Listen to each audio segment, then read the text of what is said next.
Hi, in this video, we'll explore different ways to create icons in the widget editor.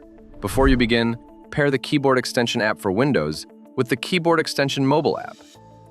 Unauthorized users cannot create or modify widgets, so make sure you're logged in.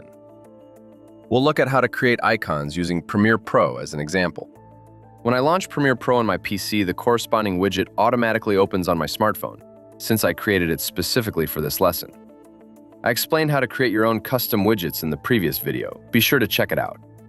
My widget has 3 buttons that correspond to the L, K, and J hotkeys in Premiere Pro.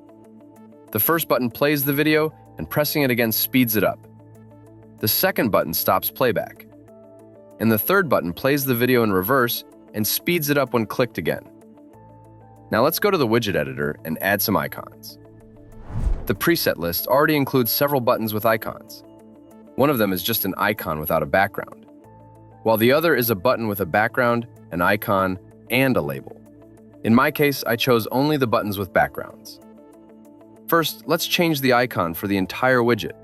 Click on it next to the name, which will open a large library of standard icons suitable for any occasion.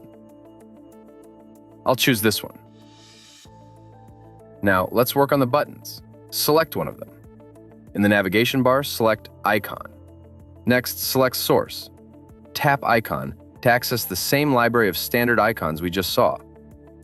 Use the search function for quick navigation. The Stop button is ready.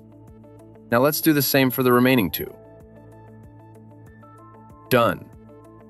The keyboard extension lets you use your own SVG images as icons. To do this, tap Upload SVG icon and select a file from your computer. Then repeat the same steps for the other buttons. If your files from your PC have a high resolution, like mine do, they might not fit inside the button. But this is easy to fix. Go back in the navigation bar, select Icon Size, and set the appropriate size. Done. Check out the other lessons as well. In them, I'll cover the rest of the useful features of keyboard extension.